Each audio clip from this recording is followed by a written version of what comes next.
Well, we're going to look in the next couple of weeks about Epiphany. This is the season of the Christian year. Season of the Christian year that we call Epiphany. What does Epiphany mean? Epiphany comes from the Greek word which means appearance or manifestation. In Western Christianity, the festival of Epiphany is observed on the 6th of January and celebrates the manifestation of Christ to the Gentiles. That is the coming of the Magi to the child Jesus. So that's what Epiphany is. In our modern day Christmases, we lump the visit of the Magi with the shepherds and everything else within a couple of hours of Jesus' birth. And through the scriptures, when we read them carefully, that's not so. We don't know exactly when the Magi came, but it definitely wasn't the night Jesus was born. Probably 2 to 3 weeks after, we can't be certain. I'll go into a bit about that why. But the church, in its early years, classified this period Epiphany and celebrated the visit of the Magi a couple of weeks after Christmas. But gradually, through the Victorian age, everything got crushed into one day. So we read about the Epiphany of the Lord, as it's called, and the visit of the Magi in Matthew chapter 2. When Jesus was born in the village of Bethlehem in Judea, Herod was king. During this time, some wise men from the east came to Jerusalem and said, "Where is the child born to be King of the Jews? We saw his star in the east and have come to worship him." When King Herod heard about this, he was worried, and so was everyone else in Jerusalem. Herod brought together the chief priests and the teachers of the law of Moses and asked them, "Where will the Messiah be born?" They told him, "He will be born in Bethlehem, just as the prophet wrote. In Bethlehem, in the land of Judea, you are very important among the towns of Judah. From your town will come a leader who will be like a shepherd for my people Israel." Herod secretly called in the wise men and asked them when they had first seen the star. He told them, "Go to Bethlehem and search carefully for the child.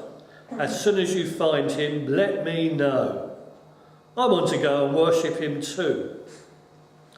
The wise man listened to what the king said and then left. And the star they had seen in the east went on ahead of them until it stopped over the place where the child was. They were thrilled and excited to see the star. When the men went into the house and saw the child with Mary, his mother, they knelt down and worshipped him. They took out their gifts of gold, frankincense and myrrh and gave them to him. Later, they were warned in a dream not to return to Herod, and they went back home by another road. That's the story of the mystery of the Magi. Well, what about the three kings that we sing about? Well, the scripture doesn't say they're kings, and it's unlikely they would have been kings. Matthew, who records this story for us, calls them Magi, which is where we get, in one way, our word magic from. But they were probably learned people and learned people, sometimes in the days 2,000 odd years ago, studied the stars and believed that events on earth occurred with changes in the pattern of the heavens. So they would have been educated men of some wealth. We do know that fact. But they've become to known as kings. Matthew tells us that when they saw this star come and appear, which hadn't appeared before, they believed it was a sign of the Messiah being born, and they wanted to be one of the first to worship it. As you see, if you was following me on Facebook, I was at the Tate Britain Art Gallery this week with one of my grandchildren, trying to give him some extra education about history and art.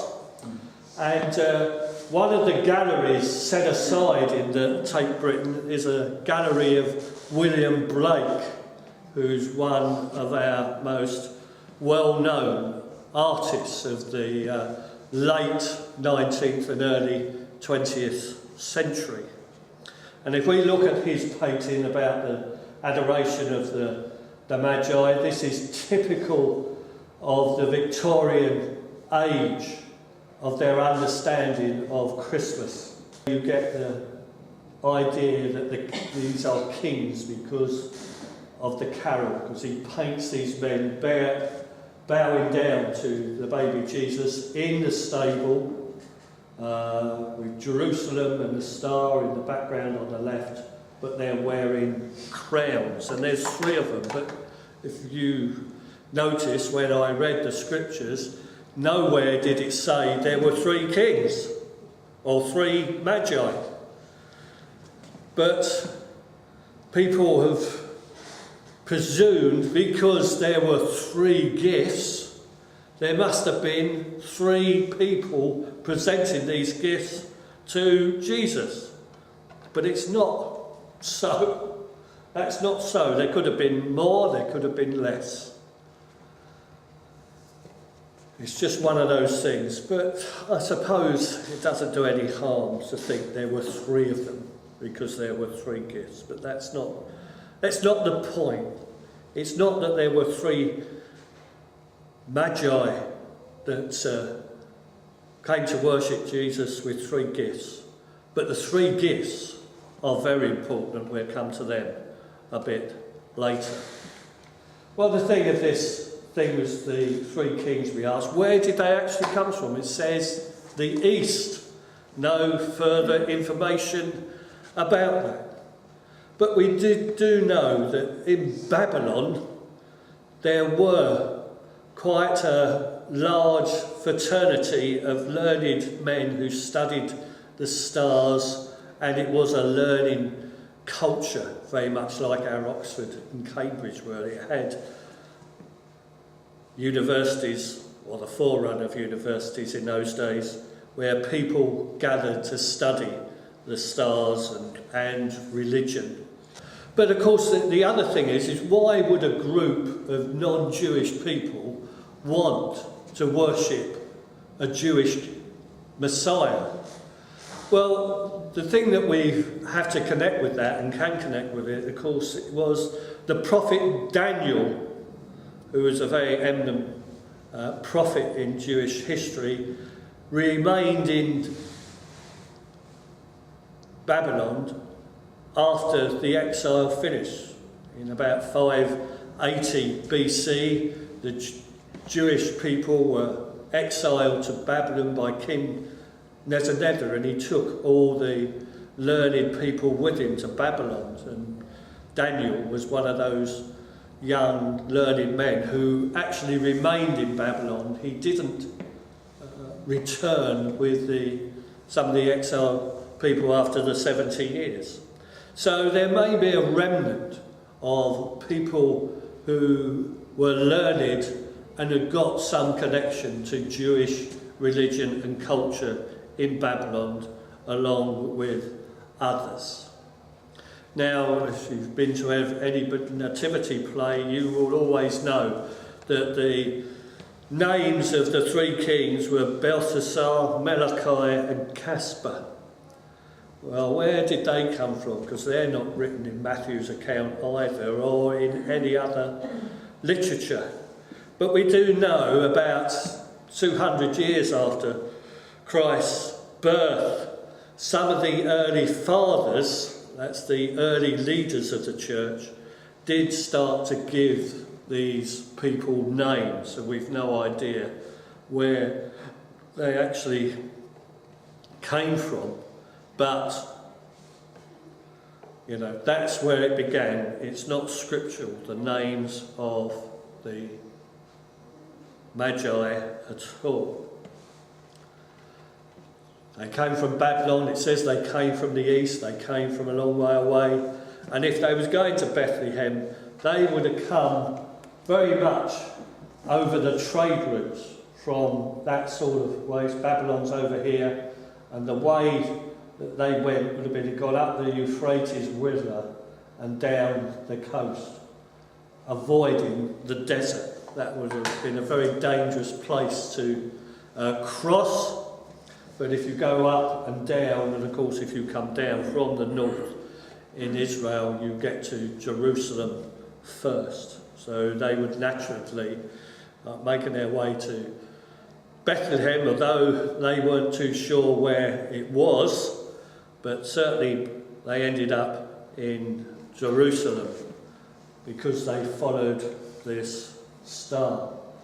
Well, there's been a lot of speculation about the star today. Many people have been able to, because our solar system is very uniform and you can track how the stars and the planets move around today quite accurately, isn't it? I mean, we've just had this Explorer satellite go out and photograph a lump of rock, what, 2 billion miles away, is it? It's taken about... Sorry? Hours away. Yeah, but it's taken about 5 years to get there, isn't it? And they found it in the middle, you know, quite incredible. Well, why can they do that? Because everything is regular, everything goes round the sun and the universe and everything else in a regular pattern. That's why we've got 24 hours in every day, 365 days in the year. And of course you can trace back that. The difficulty is when was Jesus born? The only certain date we can link it to is the death of Herod. Of course, back in those days they didn't have a calendar. It was never, all the calendars were based on the years of kings' reigns and the years of emperors, the Roman emperors' reigns, etc. So there's no certainty of the year, and scholars have put 1 BC because that wasn't done to about the 4th century when they put in the years. It's never been quite accurate, but people have come up with, there was in the year 4 BC a conjunction of 3 of the planets, Jupiter, Mars and Saturn. And they say then that, like it will come again infrequently over the thousands of years, they came together. Instead of seeing 3 planets in the sky, which they thought were stars, of course, they thought they do come together and make some special sign in the stars. But we don't know. Personally, I think it was a special event. It wasn't something that was mechanical, that was going on in the way the universe is working. I think this was something special for God. Because I don't know, have you ever tried to follow a star?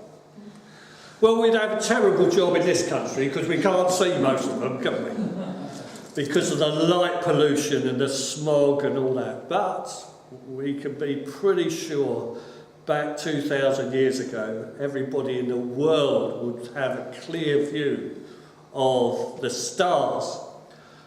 And I've spent 3 months of my life out in the Caribbean, and there's no street lighting out there on some of the smaller islands where I was, and the stars are wonderful.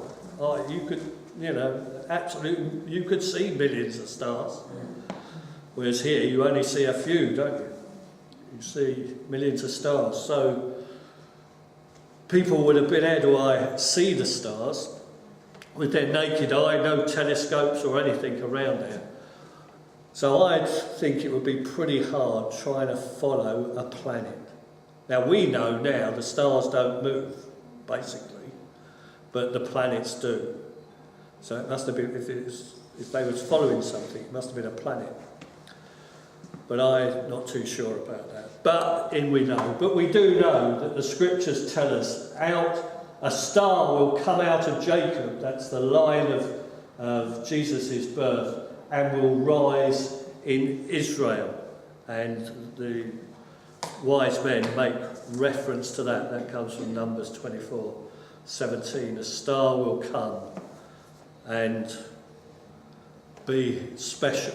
And it was obviously special for these wise men to pack up and walk or camel ride 900 miles into a foreign land they'd never been to before. There must have been quite a train of them, quite a party of them. Well, people have tried to work out this phenomenon of the stars, saying it was a conjunction or a supernova of the planets, etc., etc. Well, there's lots of stuff on the internet you can find about that, but I don't think that's that relevant, except it drew the attention of the Magi to a special event that was coming, and they wanted to worship God at all. I think the other bigger question is, if these Magi saw this star, then why didn't anybody else see it? Or if they see it, take notice of it. When you think in Israel, it was quite common, certainly in the warmer months of the year, for people to sleep out of doors on the roof of their houses. All Jewish houses in that time had flat roofs. Why didn't they? Would have seen, they'd have been lying up looking at the stars virtually every night. No one there in Jerusalem, especially, had noticed this star, an interesting thing that's going on here in this ancient world, where people would have naturally looked far more into the heavens than we do now. But what about the other person in this story, Herod? He's a special person that has something to do with this story, especially to what happens after the Magi left. Show you a clip from the film The Nativity that I think gives something of the nastiness of who Herod was. Herod was one of the nastiest kings ever to reign in Israel. History tells us that he killed at least one wife and 4 of his children for plotting against him. Not all at one time either. It wasn't always one plot. He was on the throne for about 30 years. He actually did some good in Israel, because he rebuilt the temple, he rebuilt the walls to try and keep himself in reign, but basically he was a puppet monarch that was ruled over Israel loosely, because the Roman occupation, they would have ruled in totality there. But he was nasty. He killed his own sons, his own wives. He even is rumoured to have killed one of the high priests, all for conspiring against him. And we could say he was very edgy. He wouldn't have and didn't want anybody to upsurge his reign, and his sons who followed him were exactly the same. And that wouldn't have been unusual in ancient Near Eastern history. When monarchs came to power, they quite often got rid of any of the opposition. I mean, not much has changed, really, is it? In certain regimes throughout the world now can't cope with opposition. So the only thing you could say about the wise Magi, they was wise and were pretty certain not to go back and let on. But what do we learn about the visit of the Magi? Well, N.T. Wright says this: what Matthew tells us is political dynamite. Jesus, Matthew is saying, is the true king of the Jews, and old Herod is the false one, an usurper, an impostor. As we shall see, this Herod died soon after Jesus' birth, but his sons ruled on, and one of them, Herod Antipas, played a significant role in the developing story of Jesus himself. The house of Herod did not take kindly to the idea anyone else was going to claim to be the king of the Jews. And obviously the Magi's visit signalled that the long-expected Messiah was coming, and that would have set shockwaves through the whole of the Jerusalem establishment. And there's a little phrase in the narrative of Matthew that says that when he heard of the Magi visit, Herod was troubled, and all Jerusalem along with it, because everybody would be worried about their position, their jobs and everything when the Messiah came. But the Magi wanted simply to worship him. They believed this birth, this new Messiah king, was going to be a significant person in the life of the world, and they wanted to be there worshipping him. They wanted to kneel before him because they were people who believed that there was obviously a God, otherwise they wouldn't have come. We don't know what their faith was, but they certainly were open to the signs that were going on, that the Messiah was coming. And they, although not of Jewish direct origin, certainly believed there was something special going on and wanted to visit him and bring their gifts. Their gifts were also a sign of worship, a sign of honour. And we got these three gifts, and these gifts also speak that this was a special birth. When infants were born, people bring gifts. They still bring gifts when new ones arrive, don't they, of various kinds. It's nothing new. But these were special gifts. Gold. Well, we all know that gold then and now is the most precious metal and highly sought after. And that would be certainly a gift for a king, a person of royal descent. The other two gifts are more significant. We're told that frankincense was given. Frankincense was an incense and was burnt by the rich people to counteract the smelly sewers of any town or house back in that day. And incense was the most prized and the most expensive perfume, we might say, that would certainly be suitable for a person of importance.